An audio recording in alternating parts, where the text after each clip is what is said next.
한국의 박찬욱보다 더 우아하고 자유분방한 감독이 있을까?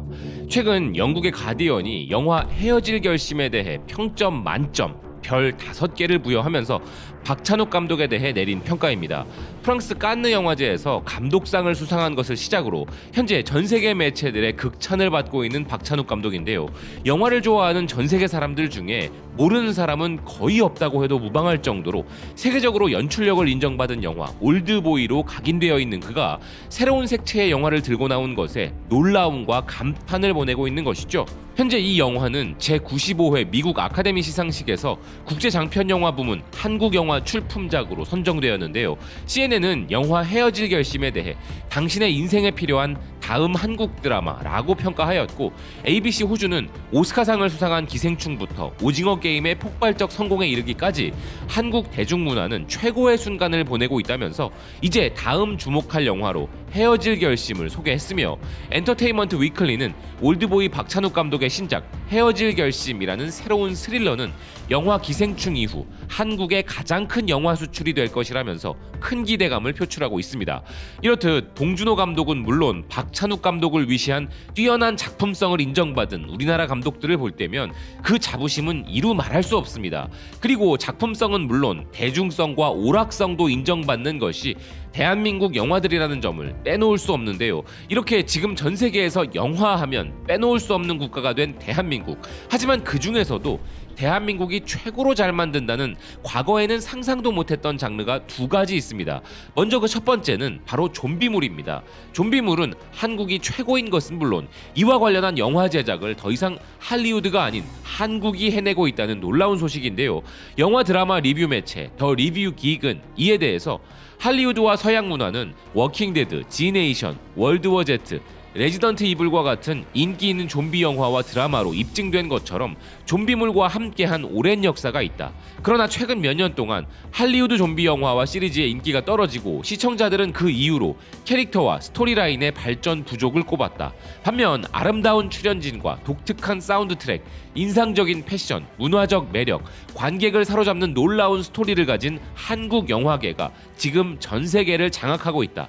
한국 영화 제작자들의 창의력은 좀비 이야기에 새 생명을 불어넣고 한류의 새로운 센세이션을 일으키고 있다 라고 평가하면서 한국 좀비 영화물의 더욱 놀라운 부분에도 주목했습니다.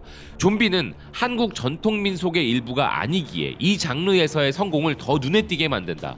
한국에서는 서양 좀비 영화의 영향으로 최근에서야 등장했음에도 불구하고 2016년 영화 부산행의 국제적인 성공은 한국 영화계에서 좀비물을 하나의 장르로 확립시켰다 라면서 K 좀비물의 창의성에 감탄하는 기사인데요. 그 결과 다재다능하고 스마트한 한국의 영화 제작자들이 이 장르에 대한 도전을 받아들여 새롭게 스핀오프를 만들어내기 시작했다는 기사는 한국이 세계 좀비 프로덕션을 장악하여 넷플릭스 및 기타 유명 스트리밍 업체들은 K 좀비가 등장하는 오리지널 TV 시리즈 및 영화 제작에 대한 투자를 늘리고 있다는 것입니다. 그리고 기사는 이어서 한국 좀비 영화는 뭐가 다르길래 이런 업적을 이루었는지 설명하는데요. 가장 분명한 것은 다른 모든 장르에서와 마찬가지로 K-좀비는 기존과는 전혀 다른 접근 방식을 취했기 때문이라는 것입니다.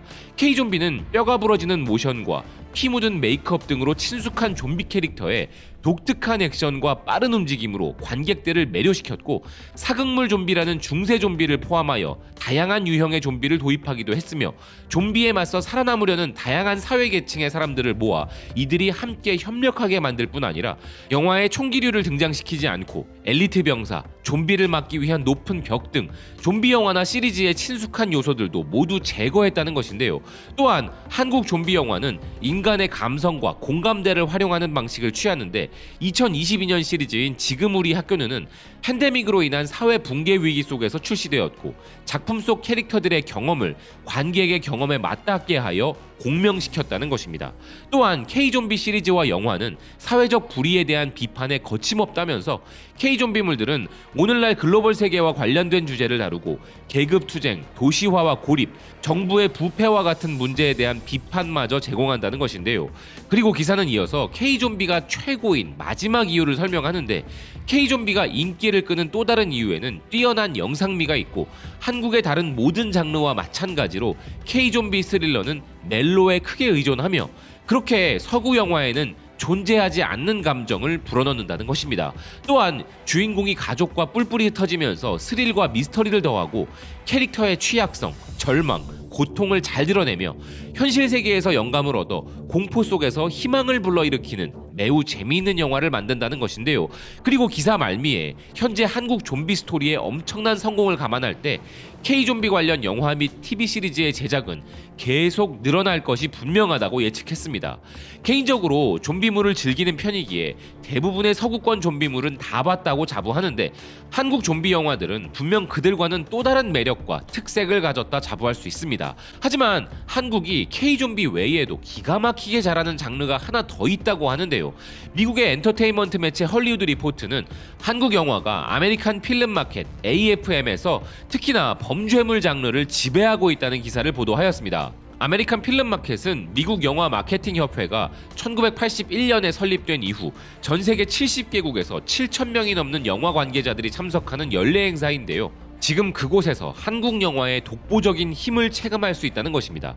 기사는 봉준호의 연쇄살인범 고전, 살인의 추억부터 2022년 최고 흥행 한국 영화인 범죄도시에 이르기까지 한국의 액션 범죄 스릴러는 창의적이고 상업적 힘을 발휘하고 있다 전하고 있는데요. 그런데 이런 특정 장르의 독보적인 경쟁력은 물론 한국 영화 전반이 전 세계에서 호평을 받음으로써 만만치 않은 세계 엔터테인먼트 시장에도 불구하고 한국 콘텐츠는 전 세계의 주목을 받고 있으며 한류가 아메리칸 필름 마켓을 강타했다는 미국 매체 버라이어티의 특집 기사도 있었습니다. 기사는 까다로운 시장 상황에도 불구하고 한국의 오리지널 콘텐츠들이 전 세계의 주목을 받았고 한류가 아메리칸 필름 마켓을 강타했다는 것인데요. 팬데믹 장기화를 견뎌낸 뒤 많은 한국 임원들이 2년여 만에 미국으로 왔는데 이 시간은 누군가에게는 까다롭고 누군가에게는 유익한 것으로 판명되었다는 기사는 방어적인 이유이던 혹은 공격적인 이유이던 간에 많은 한국 기업들이 현재 사업 구조를 재편 중에 있고 한국 엔터테인먼트 업계는 이제 아시아에서만 수용되는 사이드쇼가 아닌 미래를 준비하고 있다는 것입니다. 그리고 한국 엔터테인먼트 업계가 이런 시도를 할 수 있는 이유는 팬데믹 기간 동안 영화 기생충과 오징어 게임과 같은 한류 콘텐츠들이 스트리밍 플랫폼을 통해 지리적으로 구분되어 배급되는 기존 미디어보다 훨씬 더 효과적으로 전 세계 청중들에게 전달되었기 때문이며 여기에 팬들은 직접 상호작용을 함으로 인해 한류는 미국 중서부, 라틴 아메리카 및 인도와 같은 다양한 지역에 도달했다는 것입니다. 그런데 이렇게 전 세계적인 영향력을 가진 한국 엔터테인먼트 업계이지만 상대적으로 파급력이 적은 것은 한국 영화라는 기사인데요. 그 이유는 다른 국가들과 마찬가지로 영화관 상영이 어려워짐으로 인해 한국도 영화 제작을 중단할 수밖에 없었다는 것입니다. 하지만 이제 한국 영화업계도 본격적인 영화 제작에 나설 수 있는 상황이 되면서 지난 부산영화제 마켓에서는 비아시아인 바이어들과의 미팅이 활발하게 이루어졌다는 것인데요. 그리고 이러한 움직임은 더 넓은 의미의 K컬처 현상을 촉발할 것이라면서 이에 맞춰 현재 한국 영화 제작사들은 TV로 사업을 다각화하고 있고 바른손, CJ ENM, JTBC 등은 판권 판매 부서를 런칭하고 있으며 한국의 음반 기획사 및 배우 매니지먼트 업체들도 자체 제작 콘텐츠 및 팬덤 테크놀로지를 이용하고 있고 한국의 IT 기업들인 네이버와 카카오는 빠르게 성장하는 웹툰과 온라인 문학 분야에 투자하고 있고 한국의 스트리밍 플랫폼들인 티빙, 웨이브, 쿠팡 플레이 역시 다양한 전략으로 시장 선두주자인 넷플릭스와 경쟁하고 애플, 아마존, HBO를 막으려 한다는 것입니다.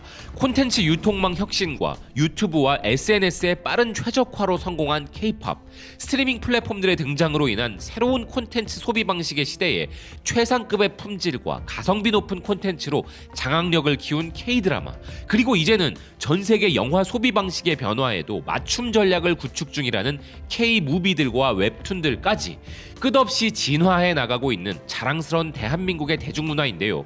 이러니 대한민국 대중문화에 투자하는 것은 전 세계 대중문화에 투자하는 것과 마찬가지라는 평가가 나오고 있는 것이라는 생각입니다. 시청해주셔서 고맙습니다. 또 뵙겠습니다.